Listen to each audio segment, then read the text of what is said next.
ఇష్టారీతిగా వ్యవహరిస్తూ అన్ని దేశాలపై అమెరికా అధ్యక్షుడు ట్రంప్ సుంకాల సుత్తితో మోదుతున్న వేళ ఆసియన్ దేశాలతో బంధంపై భారత్ దృష్టి సారించింది.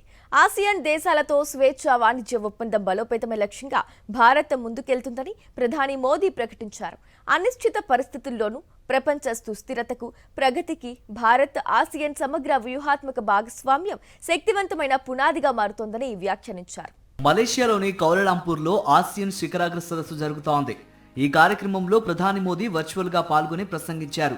ప్రపంచ శాంతి భద్రతలకు ఉగ్రవాదం పెనుముప్పుగా పరిణమించిందని, దీనిని ఎదుర్కొనేందుకు అందరం సమైక్యంగా ఉండాల్సిన అవసరం ఏర్పడిందని మోదీ అన్నారు. Asian India trade in goods agreement ను వీలైనంత త్వరగా సమీక్షించాలని అభిలషించారు.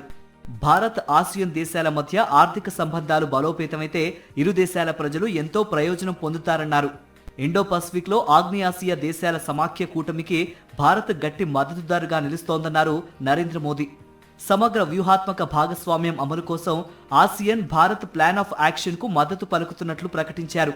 త్వరలో రెండో ఆసియన్ భారత్ రక్షణ మంత్రుల సమావేశం, రెండో ఆసియన్ భారత్ నౌకా విన్యాసాలు జరుపుదామని వెల్లడించారు.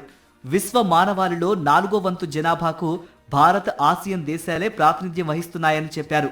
భారత్ అవలంబిస్తున్న యాక్ట్ ఈస్ట్ పాలసీకి ఆసియన్ అనేది పునాది రాయి అని, ఆసియన్ లక్ష్యాలకు, ఇండో పసిఫిక్ విషయంలో ఆసియన్ వైఖరికి భారత్ ఎల్లవేళలా పూర్తి స్థాయిలో మద్దతు పలుకుతోందని తెలిపారు.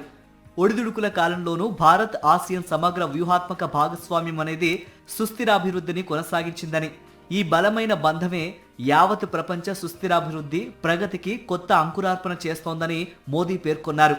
ఆసియన్ పవర్ గ్రిడ్ కార్యక్రమం కోసం 400 నిపుణులకు పునరుత్పాదక ఇంధన రంగంలో శిక్షణ ఇప్పిస్తున్నామన్నారు.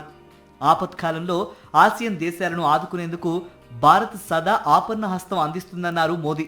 మానవతా సాయం, విపత్తు సాయం, సముద్రయాన భద్రత, సాగర సంబంధ వాణిజ్యాభివృద్ధికి భారత్ అండగా నిలబడుతుందని తెలిపారు. 2026 ఏడాదిని ఆసియన్ భారత్ సముద్ర సహకార సంవత్సరంగా ప్రకటిస్తున్నట్లు తెలిపారు ప్రధాని మోదీ.